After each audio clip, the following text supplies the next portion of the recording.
নমস্কার বন্ধুরা, lifestyle with Sanchayita চ্যানেলের আরেকটা নতুন ব্লগে সকলকে স্বাগত জানাই। আর 24শে মে শনিবার, বাজে এখন সকাল 10টা। হ্যাঁ, অনির্বাণকে দেখছেন আপনারা কাজ করতে। আসলে কি বলুন তো, এ যাবৎ আমার ব্লগগুলোতে আপনারা আমার বাড়ির ছোট্টখাট্ট করে কোণাগুলো একটু একটু করে সেজে উঠতে দেখেছেন। যতটুকু আমার সাধ্যের মধ্যে আমি ততটুকু সাজিয়ে ফেলেছি। কিন্তু এই যে ওপরের উইন্ড চার্মগুলো এনেছিলাম লাস্ট টাইম যখন পন্ডিচেরি গেছিলাম সেখান থেকে, তো এনে সেই যে রাখা হয়েছে ডিসেম্বর মাস থেকে, আর লাগানোই হয়নি, কারণ সেটা আমি পারিনি লাগাতে, অনেকটা ওপরে ঝুলাতে হয়। তো দেখুন আজকে অনির্বাণের ফাঁকা পেয়ে সুন্দরভাবে সেটাকে লাগিয়ে দিচ্ছে। চলে এসেছি আমি সকালবেলা জলখাবারটা বানাতে। আজকে ভাবছি একটু ওই ঝালঝাল করে বানাবো একটু এগ রোল। আসলে অনেক দিন ধরেই রয়েছি তো পুরুলিয়া ছেড়ে, আমাদের বাংলা ছেড়ে, তো সেই জন্য আজকে খুব খেতে ইচ্ছে করছিল এগ রোল। আমাদের পুরুলিয়া সাইডে দেখবেন সন্ধ্যাবেলা মাঝে মধ্যেই যে পরে খাওয়া হয় দোকানে, যেয়ে বাড়িতে নিয়ে এসে, কিন্তু এইখানের এগ রোলে সেই টেস্ট নেই। কলকাতা স্টাইল এগ রোল হিসেবে ছোট ছোট দোকান থাকে রাস্তার পাড়ে, কিন্তু সেই টেস্ট আর ভালো লাগে না। তাই ঠিক করলাম আজকে আমরা বাড়িতেই বানিয়ে ফেলি। তো গতবারে যখন গেছিলাম ডিমার্ট, সেখান থেকে এই লাচ্ছা পরোটার সেটটাকে নিয়ে আসা হয়েছিল। 5 পিস পরোটা রয়েছে, সুন্দর আজকে সকালে জলখাবারটা জমে যাবে এটা দিয়ে। তো এগুলো মোটামুটি রেডি টু কুক হয়, সে কারণে খুব বেশি সময় লাগে না। নাহলে লাচ্ছা পরোটা বানিয়ে তারপরে আবার এগ রোল বানানো অনেকটা সময় লেগে যায়। তো সেটাগুলোকে প্রথমে হালকা আঁচে দুপাশটা অল্প অল্প করে সেঁকে নিচ্ছি, তারপরে সামান্য অয়েল এটার উপরে স্প্রে করে আর জাস্ট একটু ভেজে নেবো, তাহলে রেডি হয়ে যাবে। আজকের ওই ঝাল ঝাল করে এগ রোল পরোটা খাওয়ার জন্য আমার সঙ্গে সঙ্গে আজ এক্সাইটেড কিন্তু রয়েছে ওইদিকে বসে পোগো। অনেক দিন ধরে সেও বলেছে মা এগ রোল খাবো, এগ রোল খাবো। তো সেগুলোই বানিয়ে দিচ্ছি ঝটপট করে। বাড়িতে বসে থেকে অনেকক্ষণ ছিলাম, একটু বাইরেটা এসেছি ব্যালকনি থেকে দেখতে। গুরুগম্ভীর আকাশ, সকাল থেকেই মেঘ মেঘ করছে চারদিকটা, রোদের কোনো দেখাই নেই। আর তার সঙ্গে চলছে তুমুল হাওয়া। গাছগুলো দেখছেন কীরকম বেঁকে গেছে প্রায়। আমার তো সবচেয়ে ভালো লাগে আমাদের বাঁ দিকের এই গাছ দুটোকে দেখতে। ঝড়ের তোড়ে এদেরকে আর সোজা হওয়ার কোনো চান্স দেয়নি, কখন যে মাথা ভেঙে রাস্তায় লুটিয়ে পড়ে তার ঠিক নেই। তো চলে এসেছি আবার রান্নাঘরে। অত ব্যালকনি থেকে দাঁড়িয়ে দাঁড়িয়ে দেখার সময় এখন নেই বাইরে। ওর জন্যই একটা বানিয়ে নেবো প্রথমে। তো পোকোর তো ঝাল লাগবে না, সে কারণে শুধুমাত্র নুন দিয়েই এখানে ডিমটাকে ফেটিয়ে নিচ্ছি। আর ওই জানেন তো আমাদের পুরুলিয়ার সাইডে যে সমস্ত এগরোলগুলো আমরা পাই, তার ভেতরে ওই ভাজা পেঁয়াজ থাকে, সেটাই বেশি ভাল লাগে। আর এখানে আমি একদম নতুন স্টাইলের করে একটু পেঁয়াজ কাটা শিখেছি। আপনারা হয়তো অনেকেই জানেন, আমার জানা ছিল না। ওই মাছের ওই শক্ত পাটটাকে এইভাবে যদি চাকু দিয়ে একটু আলাদা করে নেওয়া হয়, তারপরে সুন্দর আপনি যেরকম ভারেন ঝিরিঝিরি করে কাটা যায়। আর ওই মাছটা লেগে থাকলে অনেক সময় ভাজতে অসুবিধা হয়, তো সে জিনিসটা আর হয়ে ওঠে না। সুন্দরভাবে অনেকটা পেঁয়াজ লাগবে, কারণ ওই শশা কুচি দিয়ে রোল খেতে আমার একদমই ভালো লাগে না। পেঁয়াজটাকে ভেজে নেবো সুন্দর করে। এখানে অনির্বাণও চলে এসেছে রান্নাঘরে। আসলে আমরা বেরোবো, সবজি বাজার তো করতে যেতেই হবে না, আজ তো শনিবার। আর এদিকে সময়ও অনেকটা হয়ে গেছে এদিকে ওদিকে করতে করতে। তাই অনির্বাণ একদিকে পরোটাগুলো সেঁকছে, আর এদিকে আমি সুন্দর করে সেগুলোকে বানিয়ে নিচ্ছি। দু হাতে কাজ করলে আর কি সবসময় কাজটা জলদি জলদিই হয়।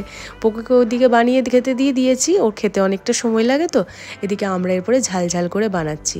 এগ রোলটার ওপরে আলাদা করে আর নুন দিলাম না, টমেটো কেচাপ দিয়ে দিলাম। আর ওই নুন আর হলুদ দিয়ে পেঁয়াজগুলোকে হালকা করে ভেজে নিয়েছিলাম তেলে, সেটাও দিয়ে দিলাম। সামান্য কাঁচা লঙ্কাও দিলাম, একটু ঝাল ঝাল হলে বেশ ভালোই লাগে। আর আমাদের অ্যাডিশন হলো বেশ একটু মেয়োনিজ দেওয়া আর কি। এটা বাইরে পাওয়া যায় না, কিন্তু বাড়িতে যখন বানাচ্ছি তখন মনে হলো একটু মেয়োনিজটা দিয়ে দিই, বেশ টেস্টি লাগবে আরও বেশি। চলুন সুন্দর করে ফোল্ড করে দিলাম, এগ রোল রেডি হয়ে গেছে। এরপর একটু টিস্যু পেপার দিয়ে মুড়ে দিচ্ছি। এই টিস্যু পেপার দিয়ে মুড়লেই দেখবেন অনেকটা ওই বাইরের মতো ফিল হয় আর কি, ঘরে বসে সেই বাংলার টেস্টের, বিশেষ করে আমাদের পুরুলিয়ার সেই এগ রোল। ওহ, কি মিস করছিলাম হাতের কাছে এগ রোলটা পেয়ে। আজকে জমিয়ে আজকে সকালে জলখাবারটা খাওয়া যাবে।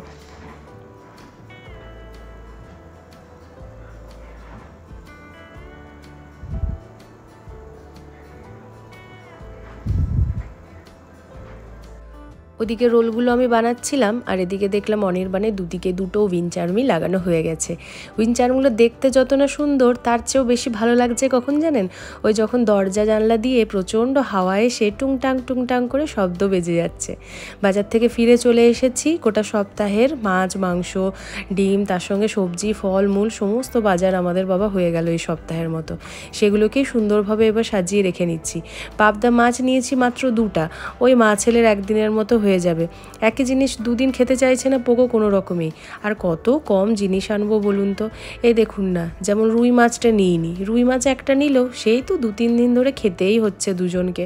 সে কারণে পোকো অনেক চিৎকার করছিল খাবো না করে, সে কারণে এইবারে নিইনি রুই মাছটা। এখানে একটু চিকেন নিয়ে নিয়েছিলাম, ওটা কিন্তু রয়েছে ওই স্কিন ছাড়া। আর বেশ কিছুটা চিকেন নিয়েছি উইথ স্কিন চিকেনটা ওই আমরা চিকেন টিক্কা বানাই তো, ওটা খুব ভালো হয় উইথ স্কিন চিকেনের। ওই গায়ে যে ফ্যাটটা লেগে থাকে সেটা যখন গলে যায় মেল্ট হয়ে যায় চিকেনের সঙ্গে টিক্কা বানানোর সময়। আর কিছুটা নিয়েছি চিংড়ি মাছ, পোকোর এখন চিংড়ি মাছটা দিচ্ছি ওকে, ওরা এখন হোমিওপ্যাথি ওষুধটা বন্ধ হয়ে গেছে তো এটা দিয়ে একটু মালাইকারি বানিয়ে নেব। শনিবার বিশেষ কিছু রান্না করার মতো সময়ই থাকে না, ঝটঝট যেগুলো হয়ে যায় সেটাই ঠিক করে নিই, সে কারণেই চিংড়ি মাছের মালাইকারিটা বানালাম। আর আমি একটু বানিয়েছি আর তার সঙ্গে হাত লাগিয়েছে অনির্বাণও খুব সুন্দর মালাইকারি বানাতে শিখে গেছে। জাস্ট উপর থেকে এই ধনেপাতা ছড়ানো গরম মশলা ছড়ানোটাই ছিল আমার কাজ। সন্ধে এখন প্রায় 7:30-8টা, বেরোলাম আমরা একটু কতগুলো কাজ নিয়ে। শনিবার মানেই বাড়ির পেন্ডিং কাজগুলো করে ফেলা। তো আজকে বিশেষ কাজ রয়েছে কি বলুন তো, আপনাদের গতকালের ব্লগে আপনি বলেছি যে আমাদের একজন বিশেষ অনুষ্ঠানে যোগ দিতে হবে। বিশেষ অনুষ্ঠান হলো কি, আমার ছোট ভাইকে তো চেনেন আপনারা, ছোট ভাইয়ের বউ স্নেহা, তার সাধের অনুষ্ঠান রয়েছে আগামীকাল। তো সে উদ্দেশ্যেই বাজারে বেরোনো। এক বিশেষ বন্ধু তার বন্ধুর জন্য কিছু বিশেষ উপহার পাঠাবে, আর ভায়া মিডিয়া হলাম আমি, তো সেই উপহারটা কিনতেই আজকে বেরোনো। আর তার সঙ্গেও বিশেষ একটা কাজও আরও রয়েছে। দিদির রয়েছে আইপ্যাড, সেটা অনেক পুরানো, সেটার ইতিহাসটা বলছি। আপাতত দোকানে পৌঁছে গেছি, নিতে এসেছি আমি একটা ড্রাই ফ্রুটসের সেট। এখানে খুব সুন্দর সুন্দর দেখুন সাজানো জিনিসগুলো রয়েছে, কোনোটা সুন্দর বক্স রয়েছে, ঝুড়ি রয়েছে। তো পছন্দ মতো এখান থেকে আপনি কাস্টমাইজও করে নিতে পারেন। পছন্দ মতো বক্স ধরুন চয়েস করলেন, পছন্দ মতো ড্রাই ফ্রুটসও চয়েস করলেন, তারপরে পরিমাণ মতো সেটাকে দিয়ে সুন্দরভাবে মুড়ে নিতে পারেন। ব্যাস, তাহলে রেডি হয়ে যাবে আপনার পছন্দের মানুষের জন্য কাস্টমাইজ একটা জিনিস। এই ব্যাপারটাও ঠিক সেই রকম। স্নেহার বান্ধবী বৈশাখী আমাকে সঙ্গে কন্ট্যাক্ট করেছে তার প্রাণের বন্ধুর জন্য একটা ছোট্ট উপহার পাঠাতে তার সাধের অনুষ্ঠানে। দূর থেকে থাকলেও তার ভালোবাসার জিনিসটাকে পাঠিয়ে দিতে তার প্রাণের প্রিয় বান্ধবীর জন্য। তো যাই হোক, কী করে না করি বলুন তো, চলে এসেছি বাজারে আর তার পছন্দ মতো জিনিসটাকে এখান থেকে তুলে নিচ্ছি। অনেক কিছুই অপশন রয়েছে, বড় জায়গা তো সে কারণে অপশনও প্রচুর বেশি। এই সুন্দর সুন্দর ট্রেগুলো রয়েছে, এটার মধ্যেও আপনি দিতে পারেন। তবে আমার ওই সাইডের ওই যে ঝুড়িটা রয়েছে এটা ভীষণভাবে পছন্দ হয়েছে, তাই আমি ভাবছি এটাতেই পছন্দ মতো ড্রাই ফ্রুটস দিয়ে সুন্দরভাবে আবার ওই নেট দিয়ে সুন্দর ফুল দিয়ে একটু মুড়ে যেন রেডি করে দেওয়া হয়। তো আমি যে দোকানের লোকটাকে বলতে উনি বললেন অলরেডি এই সমস্ত কিছু রেডি করা আছে, তো সেখান থেকেও আমি পছন্দ করে নিতে পারি। এই দেখুন এই জিনিসটা কি অপূর্ব সুন্দর দেখতে, দেখুন সুন্দরভাবে অলরেডি তৈরি করা আছে, যেরকমটা আমি ভেবেছিলাম অলরেডি আগে থেকেই দেখলাম তৈরি করে রাখা আছে, তাই একটা আমি নষ্ট করলাম না, তার মধ্যে থেকে একটা নিয়ে নিলাম।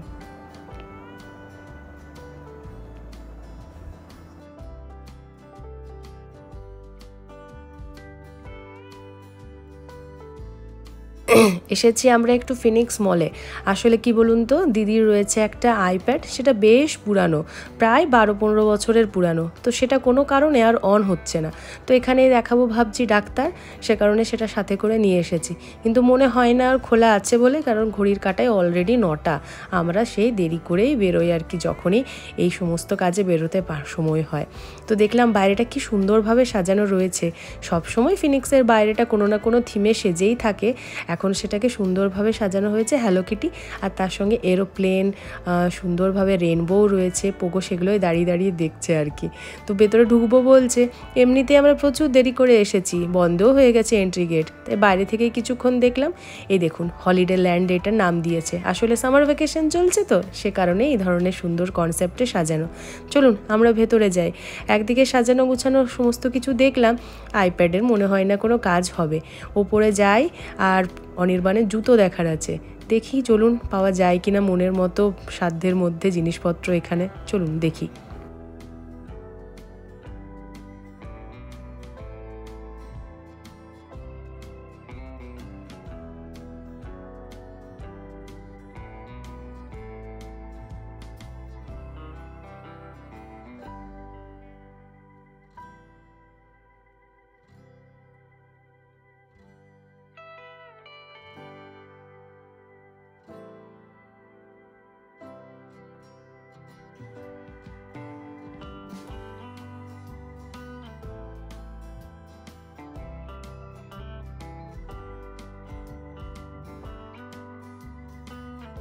প্রচুর অপশান থাকলেও পছন্দ মতো পাওয়া গেল না। যাই হোক, নেক্সট ডেস্টিনেশন রয়েছে স্টারবাক্সে কফি খাওয়া।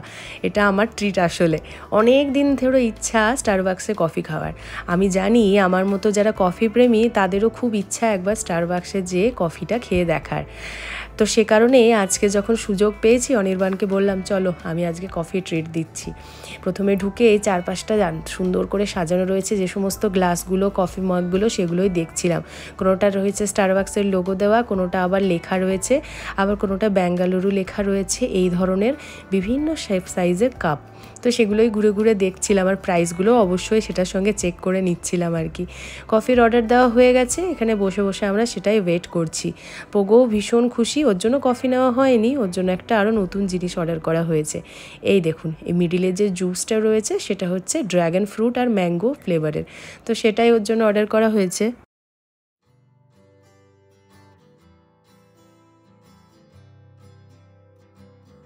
কফি পেয়ে তো আমি ভীষণ খুশি, অনেক দিনের একটা ইচ্ছা ছিল স্টারবাক্সের কফি খাওয়ার। সিসিডিতে খেয়েছি, এটা কেন বাদ থাকে বলুন তো, তো সে কারণেই আজকে চলে এসেছিলাম। খেয়েই প্রথম এক্সপ্রেশনটা আমার দেখতে পাচ্ছেন, কি মনে হয় কেমন লাগতে পারে? ওফ, এখানে আমি পাঠিয়েছি পোগোকে একটু টিস্যু আনতে, ওকে ছোটো ছোটো কাজগুলোর জন্যে পাঠাই মাঝে মধ্যে, দেখি সুন্দর কাজটি করে আবার ফিরে চলে এসেছে।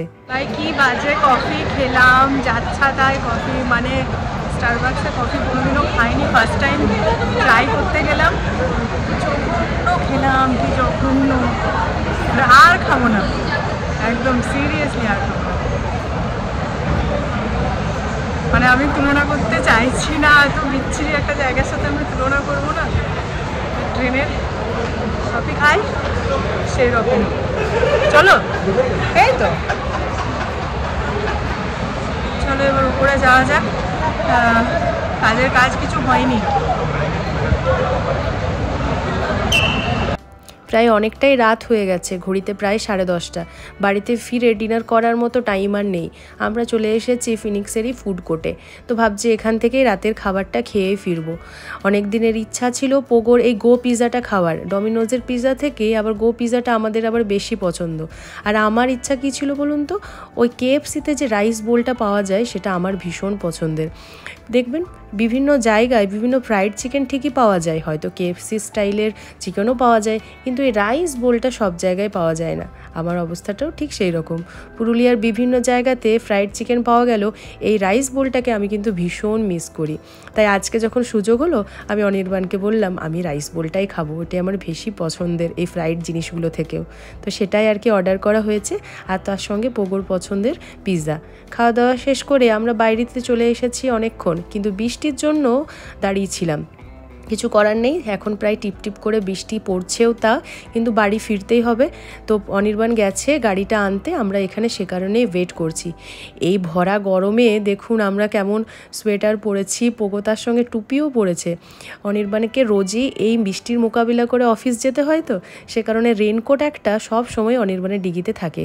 দেখুন আজকে কেমন কাজে লেগে গেল, আমাদের মাথায় হেলমেট রয়েছে কিন্তু পোগোর মাথায় তো নেই, এদিকে ভিজেও যে শরীর খারাপ হতে পারে, সে কারণে অনির্বাণের ওই বড় রেনকোটটাই পোগোকে পরিয়ে দেওয়া হলো। যাই হোক, সব কিছু ঢাকাঢুকি দিয়ে বাড়ি ফেরা তো যাবে, ভেজা তো আর হবে না। চলুন আজকের ব্লগটা এখানে শেষ করি, ফিরে যাই বাড়ি। কাল একটা খুব ইন্টারেস্টিং, খুব একটা মজার, খুব একটা সুন্দর দিন হতে চলেছে, খুব একটা সুন্দর ব্লগ আসতে চলেছে। আজকের ব্লগটা লাইক করে দেবেন, চ্যানেলে যারা নতুন দেখছেন সাবস্ক্রাইব করে নেবেন। থ্যাঙ্কস ফর ওয়াচিং বন্ধুরা।